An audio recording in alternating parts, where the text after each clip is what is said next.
Yeah, absolutely. I am Chickenman. I've been playing StarCraft for about 14 years now. Been watching it for just as long, and I've been casting it for about 7 years at this point. When did you first get into StarCraft? It was late 2010. A friend showed me a GSL, and I was immediately hooked. It was right away. I heard Tasteless be like, "Welcome to the GSL," and I was like, "This is it. This is what I'm going to do the next 15 years." So you remember using the GOM TV player? Yeah, absolutely. I used the GOM TV player to play every video on my computer for a while, just because it was like a really good video player. Yeah, if you say so. That's not all over. What were some of your favorite players back in the day? I think Marine King was like my number one player, because I played Terran because it was 2010 and that's what she did. And I don't know, I really liked the emotion he showed during his matches, even though he just lost many of them. But really fun to watch, and it was good to see somebody care about it so much that they would, cry when they lost. I think that was such a new thing. And it sounds like maybe you didn't see him do like the first Marine split, or what everyone remembers, but do you remember his Marine splits? I do remember his Marine splits, but at that time, any amount of micro was like just so novel to me, because all I knew was maybe bronze level gameplay for the most part. So it was just like magic. Watching everything happen in the GSLs was like magic. And what do you think actually drew you to StarCraft? I'm not really sure. I never played other RTSs really. I didn't really know anything about esports before it, so I think a big part of it was the esports aspect of it, like realizing that people play these games competitively and how much better they were than I could ever dream of being. But I'm not exactly sure what it was that pulled me in. It was just like it clicked immediately, and I just wanted like more of it. What were some of your favorite casters back then? I mean,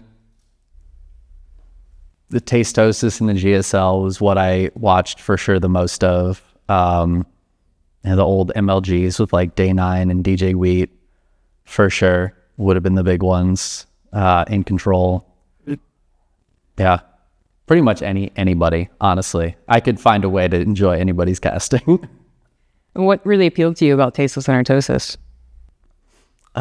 There was like a sense of, I guess, professionalism for the Korean StarCraft that I feel like separated it from a lot of what was going on outside of Korea. And it felt like, oh, this is a real television level broadcast with all of the trimmings on it. That felt different than watching like an MLG or something of that nature. Yeah, I don't know. It was just really cool to watch. Do you remember how prestigious GSL was in comparison to those other tournaments? Yeah, I mean, it felt like the players that got knocked out of the GSL early were the ones that went over to other tournaments, right? It was like, oh, if you stayed in GSL, you just stayed in Korea. But if you couldn't quite cut it there, you could go somewhere else and probably beat everybody there. Do you remember watching some of those MLGs, and can you describe the experience, maybe like staying up all 3 days and watching everything? I don't think I ever did anything quite that crazy. I did go to like I guess it was like a Barcraft kind of thing early on. This was maybe like late 2011 or 2012. I couldn't drink. I remember that. But I just remember being in an environment where we were all watching StarCraft. It was really, really fun. But I don't know. I would just watch them online alone a lot of times, or with a couple of different friends. So it was just a lot of fun. It felt like such a new experience to me. I wish I had known about any sort of competitive esports when I was like in high school. I didn't learn about it until college. Can you describe some of that early community experience, just how excitable everyone was about this game? Like everyone with eyes focused on StarCraft. Oh yeah, I mean, we had like a collegiate StarCraft league that even though I was in bronze, I was a part of, just to get to know some of the people that like played StarCraft at the college I went to. And we didn't have a huge scene, so I was living in Hawaii at the time. There wasn't like a massive scene, But it was so cool to get to meet people who played your game. And I mean, even to this day, if I talk about StarCraft, any gamer really knows what I'm talking about. You know, it still has that like prestige where I'll say, oh yeah, like I cast StarCraft, and they're like, oh, that game's so hard. And it's just like random coworkers or whatever, but it's still there. What was your first offline tournament? My first offline tournament was, I went to Dreamhack Montreal in 2016 on a day trip. I drove up from Albany. It was a 5-hour drive each way. And I just drove up and hung out. I didn't know anybody there. And I just watched StarCraft for like 8 hours, and then I drove back. Is that the final day or? No, it was the Saturday. It was just the second day. I did get to watch Neeb beat Scarlett in Canada. So that was a lot of fun. The crowd was very disappointed, but I was excited. Mm-hmm. Yep. That was the event that True won, so that he could actually go to BlizzCon that year. I remember that being a big. I don't even know if I watched the stream of the final day, honestly. I don't know the finals were that interesting. I just know the story was, kind of funny. So we're running back to like 2011, 2012. Do you remember the Pre-LotV Infestor Era? Did you have opinions on it? I sure did. Listen, I was a Terran in gold at that point, and I had very strong opinions on Zerg and how overpowered they were. I couldn't just build Thors and win the game, and that was a problem. Thankfully, they changed that and brought in the Swarmhost shortly after to make things even more exciting. That was about the time, though, that I learned that my opinions on balance are going to be flawed, and I stopped taking them so seriously. Do you remember what Protoss was like back then?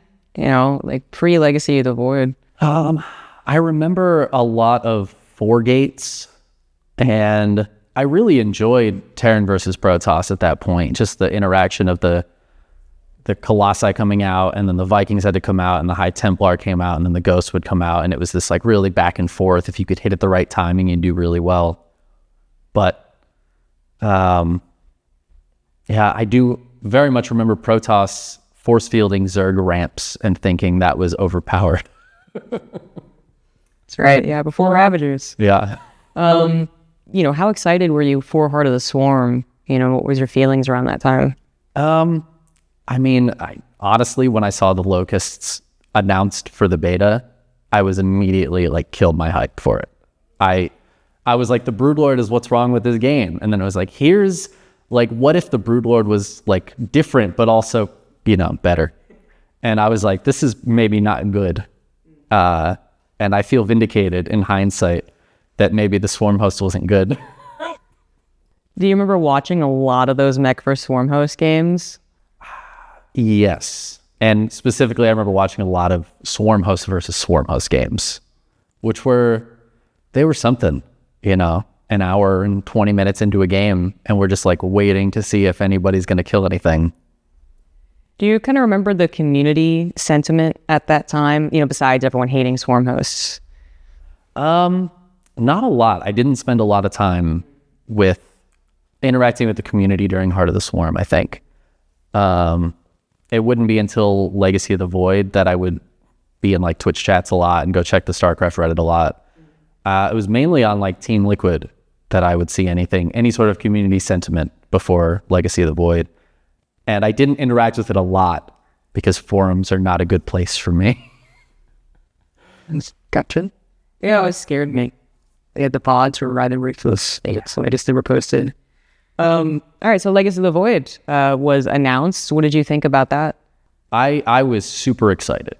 The minute I saw a game from Legacy of the Void, and I still, there's a whole discussion about the 6 versus 12 worker start right now. The moment that I saw the 12 worker start and how much quicker it got into the exciting part of the game, I was like, this is it. This is what it should have been the whole time. And it got me completely back into StarCraft. Heart of the Swarm really killed my vibe, but Legacy of the Void fully brought it back. I think that was a lot of people's perception, actually. I remember in Heart of the Swarm, there was a lot of depressing feelings, even though there was an expansion on the horizon. And Legacy of the Void came out, and it felt like it did really revitalize. So what did you think about some specific units like the Disruptor? I mean, the Disruptor is an incredibly exciting unit. I don't know if it's like a good unit. It feels like there's been too many games where it's just ended the game. Just one Disruptor hit, the game's over. I very specifically remember like a Showtime versus Hero Marine base trade on Eternal Empires. Gabe looked away for like 1 second and the game just ended. And he was for sure winning before then. And so like that kind of sucks. But also it's so exciting. Watching the Disruptor Novas go in, like, are they going to hit? Can the Terrans split well enough against it? And the best Terrans, without a doubt, do now, especially. They split well enough against it where it feels like, the Novas are going to come in, nothing's going to happen. But if that one does hit, it's really exciting. It's really like high risk, high reward kind of thing. Yeah. I don't know if it's a good unit, but it's fun. You were watching StarCraft since almost the beginning. What were your feelings about region lock and exclusion of the Koreans? I was a little bit sad about it at first because it was really fun to see like the non-Korean players, the best non-Korean players go against any Korean player. And whenever they would win, it was like a super exciting thing. So it was sad to like be missing that. But also, especially in hindsight, like it feels like it was good, feels like it was the right decision. And I feel like it really helped the scene outside of Korea develop within itself. And, you know, now we're at the point where there's not necessarily that skill difference that there always was. And so I think in hindsight, it really paid off. But at the time I was a little disappointed. Can you kind of summarize just how unbeatable Koreans were back in the day? I mean, it really just was, you never expected a Korean player to lose in a tournament with non-Korean players. It was Korean versus foreigner. The Koreans just always won. And on the very off chance that any Korean player lost, even the Code A Korean players, it was shocking. It was like, oh my God, they beat a Korean player. That's crazy. It was like the highest accolade you could get as a foreign player in 2012. Do you remember a lot of the foreigners who were making their names because they could beat Koreans? Yeah, I mean, that was it really was like you could have a trophy, but if you could just pull up the Wikipedia page where you beat a Korean player in a best of 3 or a best of 5, like that was it. You should put that on the wall. That was the real trophy. Were you a fan of Stephano and his rise? Yeah, definitely. I think Stephano such a unique like personality, and we have a lot of pro gamers that are really quiet or shy or kind of stoic even, but the ones that aren't really stand out. And I think Stephano was a great example of that. But also just a simple thing like a Roach max. Maxing out on a bad unit as quick as possible that everybody could do. You know, every Zerg player I knew, no matter their level, was doing that. They were just like, oh, I can just, this is a build I can do now. And you can just win games by doing something super simple. And so I think that really helped as well. How about Scarlett? Did you pay attention to her beginning and her rise? Yeah, absolutely. The Barcraft I went to, actually, I remember watching a Scarlett match. I think she was like off racing in some weird event. I wish I could remember more about this. It's all such a blur to me. Here to the north, she off raced a lot. God. But yeah, I do remember watching Scarlett. It was really exciting. I mean, having a female pro gamer, you know, having a woman in the pro scene was revelatory. And even through like 2018 when she won IEM, it was really exciting to always watch her. And she's obviously a very excellent StarCraft player, but yes, I do remember a lot of those old games. How about the Scarlett DRG where she did off race as Protoss? Did you watch that one? When was that? It was an MLG, Anaheim actually. Okay. 2015, 2014 maybe? I'm not sure if I watched that one. Maybe I did, but That was a pretty famous one because she off raced in the midst of a best of 3. That was pretty important. She won with like a 7-gate charge lot or something. That's a classic Protoss move right there. What about definitely the most famous Scarlett moment, which is the Bane Bomb versus Bomber? Yeah. I mean, that one sticks with you for sure. Did you watch that live or? I believe I did. Yeah, that was a long time ago though. That was like 2012. Yeah. So I feel like I've seen the clip so many times since then. I couldn't actually tell you what I was doing at the time, but I've seen it a lot since then. Yeah. How about Naniwa? You a fan of him as one of the main foreigners who could take on Koreans? He was, he was something else. I very distinctly remember when he just pulled probes because his game didn't matter, and I was like, "That's rude," but also I understand. I really enjoyed his games. I mean, I think he was a really strong player, and again, any foreigner that could do well against Koreans was exciting to watch. And he was certainly one of the best at that. One of the few is to go to GSL and like make something of it. How about Snute? Snute, yeah. Always loved Snute. I miss Snute. He was one that I remember watching those Swarmhost versus Swarmhost games. It's true. But we talk about a lot of these players, and again, kind of could you reiterate for the camera's purposes that a lot of these foreigners that we remember so fondly, they weren't necessarily winning championships. They were just beating Koreans on like the way to the final or semifinal or something like that. Yeah, like I don't know. I don't feel like I ever remember who won a tournament most of the time. There are maybe a few GSLs I could remember who won. For the most part, it was like, who are the interesting players, who had that personality, whose play styles were most interesting, and yeah, like which foreigners could be the Korean. That was like, or even just stand up to them, make it a 2-1 instead of just a 2-0 and get run over, and like they could really do it. And that excitement is so much more memorable to me than who won MLG in 2013, And how about Neeb? Yeah, I mean, Neeb and I are from like the same area in New York, so I've always had a lot of love for Neeb. And he was the first foreigner to win a big like Korean tournament, prestigious Korean tournament, StarCraft 2, the Kespa Cup. So he's our guy, USA. Do you remember how much of a rivalry there was between Neeb and Scarlett? Absolutely. I mean, I got to see them in 2016 play against each other in DreamHack Montreal. And it was that like, if either of them were playing somebody from outside of North America, you would root for either one of them. But when they were against each other, I mean, USA all day. Yeah. And one where you're from. Yeah. Do you remember when Legacy of the Void, or in Legacy of the Void, but when free-to-play was announced? What did you think about that? I mean, I think it was a great idea. Maybe it would have been nice to have it earlier, but I do think it also revitalized the game in a way. It brought a lot of people back into play that I don't think would have come back to play if they had to pay for Legacy of the Void. It has maybe allowed for some issues with people smurfing, and it's very easy to make a new account and get your 10 wins against AI or whatever. So that's a bit unfortunate of a side effect.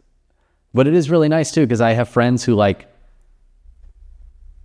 they wouldn't have gotten back into StarCraft at all without it being free to play, because they played in, Wings of Liberty, but maybe they didn't get the expansions after that. And just being like, oh yeah, you can just play multiplayer. You just go play that for free, no problem.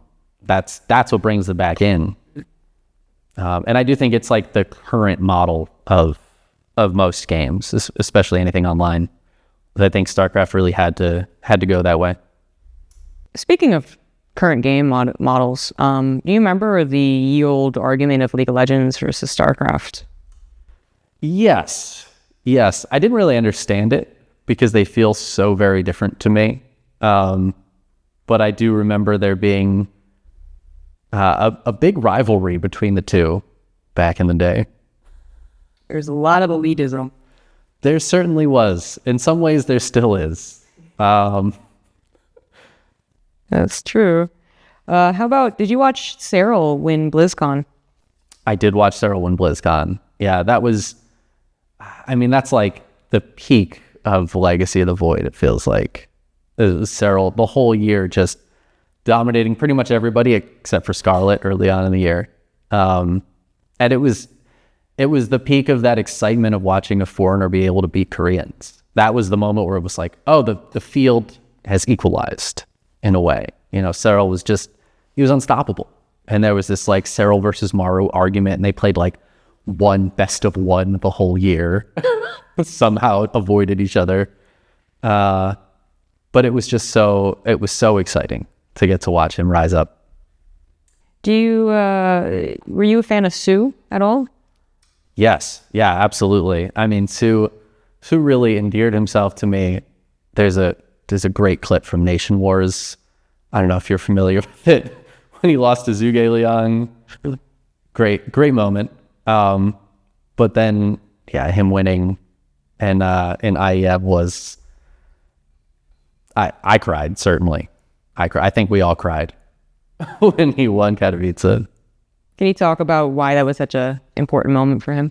Yeah, I mean, he was the ultimate second placer.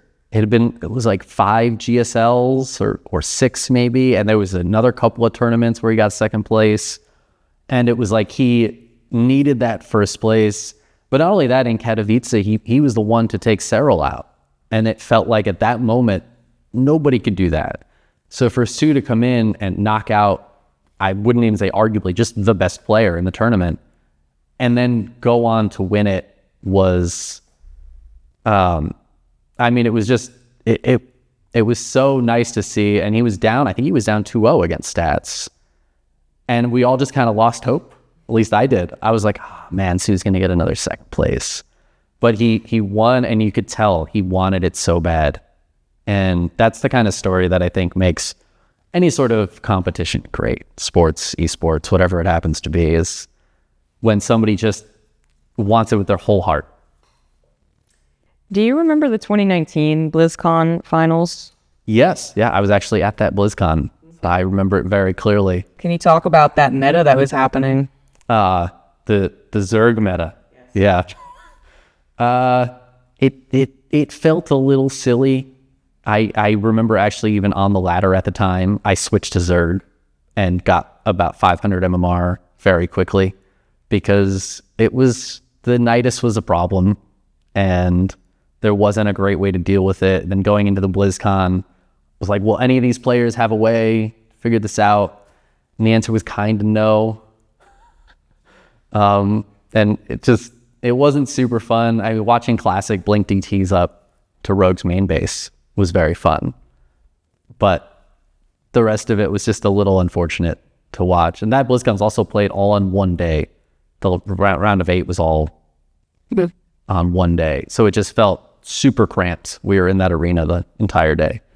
So it just kind of, it wasn't the best of BlizzCons. Do you remember who won it? That was Dark. Dark beat Reynor.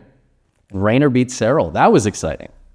Getting to see Reynor, like the young up-and-coming kid, like take down the reigning champion. That was very exciting. And then Dark did what Dark does best, which is say like, oh, this story is really cool. It's too bad I'm going to win. Actually, speaking of Reynor, did you watch Montreal 2018 when? Yeah, well, he very nearly beat Serral. Mm-hmm. Can you just talk about that? I mean, Serral looked unstoppable, and pretty much the rest of the year felt unstoppable. But that was the one moment it was like, even gods can bleed. And Reynor made it happen. I mean, he was like 16 at that point, just barely able to play in Dreamhack. And it was really cool to see him as like the future of StarCraft 2, because we've been dealing with dead game jokes for over a decade at this point. So to see like this 16-year-old kid very nearly beat the best player in the world, and then later on did beat him. And obviously now they're very back and forth over the years. it was really exciting to see like, hey, there's a future in this. There's still kids playing this, and we're still getting better. Like these pro players are still getting better. You think the skill cap has been hit, but it never is. It just keeps going up. So 2020, we had the 3-year announcement from ESL and Blizzard. What were your feelings when that got announced? I mean, I was really excited just because it was so uncertain.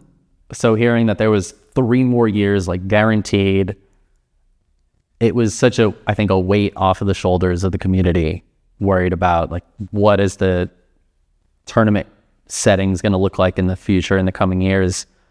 And we have, since then been in very unsure waters for a lot of the time, but we thought, hey, this is probably the last BlizzCon StarCraft's going to be at, which we were right about for a number of reasons. But we just had no idea what was going to happen after that. And so to get the news that it's going to be 3 years, ESL, who's been a part of StarCraft 2 since the beginning, really, they're going to be running it. And, it's going to be closely with Blizzard. It was really exciting. 2021, we had the Katowice that was online. Did you watch that? I did watch that, yeah. What were your... Reynor ended up winning it, but it's kind of deemed one of the forgotten championships. Yeah, I mean, there is a sense, I think, that online tournaments don't have the prestige of offline tournaments. And I think for the most part, that's true. Like, I would say I agree with that. But at the same time, I mean, it's still all the best players in the world. It was a very different experience watching that, though. I was watching it on my phone a lot of the time. And that's kind of what it feels like, rather than wanting to like put it on a big screen or something. It was like, oh, I can just put this on the phone. Like, that's good enough, even though it's the biggest tournament of the year. I mean, it's still a lot of great games, though. Still very entertaining, and I think it was a nice thing to have in a dark time when you couldn't go outside and you couldn't go anywhere, and we still had StarCraft. 2022, we did go back offline for Katowice.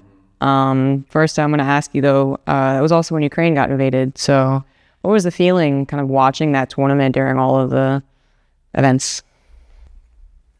There was definitely a concerned, I don't know how to put it exactly, but there was a sense of concern when watching that and knowing that there are a lot of Ukrainian people involved in the StarCraft scene very closely, and events that take place in Ukraine. And it was like, hey, this is a big deal. But we didn't know what was going to shake out of that. And I still don't know. It's still a tense situation. Yeah, it was. I was nervous in a way watching that. Obviously, these are kind of shitters in chat, but what do you think about the idea at that time that, it felt kind of wrong to be watching StarCraft while that was going on? Yeah, I mean, I think there's something to be said for the fact that entertainment is something that we need no matter what's going on in the world, in a way. If you think about movies that came out during World War II or something, and people going to the theater to see that, it can be a very important part of any sort of conflict that's going on. And I think there is something, we have a lot of StarCraft players from the Ukraine, but also from Russia. And that's been a big deal as well. People who have rescinded their Russian citizenship to move to other countries and refused to play under the Russian flag because of the invasion of Ukraine.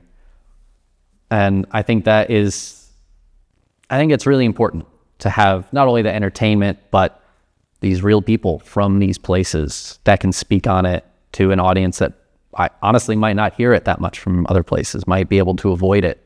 But if it's in your entertainment, you're not going to avoid it. And that year, it was a foreigner versus foreigner finals. It's Reynor versus Serral. What do you think about that? I mean, it was was the best two players against each other. And it's crazy that we can have foreigner versus foreigner finals at this point. And again, like, the skill cap has only gone up, I think. Like, I don't think anybody from 2011 could be transported here magically and have the skills to keep up at this point. Even if the game was exactly the same, I feel like the skill cap has only gone up. So these are players that they're just the best. They can beat the best Koreans. 2023 was Oliveira's championship. Can you walk me through your viewing of that experience? That one was, there are very few things I can compare that to in the world. Like, the amount of upset that was. It was just upset after upset. Nobody went into that tournament thinking Oliveira was going to win it. He just changed his name. We were all still getting used to it. Everybody's still calling him Time. And there he just comes in and he just beats everybody. He just went through them one after another. And I feel like we got to the finals and it was like, well, I guess Maru was going to win a Katowice finally. And it just, like, that first game, Maru looked so good. Nope. Oliveira takes it, turns it around. It was insane. It was insane. Another very emotional finals. I definitely cried again. And it was such an exciting Katowice. And most recently, we had Clem upset in the finals of EWC. What did you think about that? It was just a very fun time watching it. I didn't get quite as emotional during that one. I feel like Clem has always been kind of on the verge of a championship if he could just get the timing right with his play. And it felt like it was about time. You know, like Reynor winning a few years ago felt like the right time. I would have guessed Clem would have won in like 2021, but it took him a little longer, but he got there. Possibly more emotional was Clem's victory in Dreamhack Atlanta. Did you watch that? Oh, yeah. That was really exciting. You're right. That one was a little more emotional. I was really excited for him. And I got to see him after he won too. And he was just beaming. Like, he was just so happy all night, just in a great mood. And that it's always wonderful, again, to see the people who, they really care. They put their heart into this. And it's devastating when they lose, but that means that when they win, it's everything. What would you say is, one of your favorite memories of your StarCraft's career? I mean, it's so hard. I feel like I have so many positive memories associated with StarCraft. And every time I get to do something I haven't done before, getting to come to Home Story Cup, something I've wanted to do for like a decade, but it's hard to pin it down to just one thing. Yeah, I don't know. Getting to be on an ESL broadcast was a lot of fun the first time I got to do that.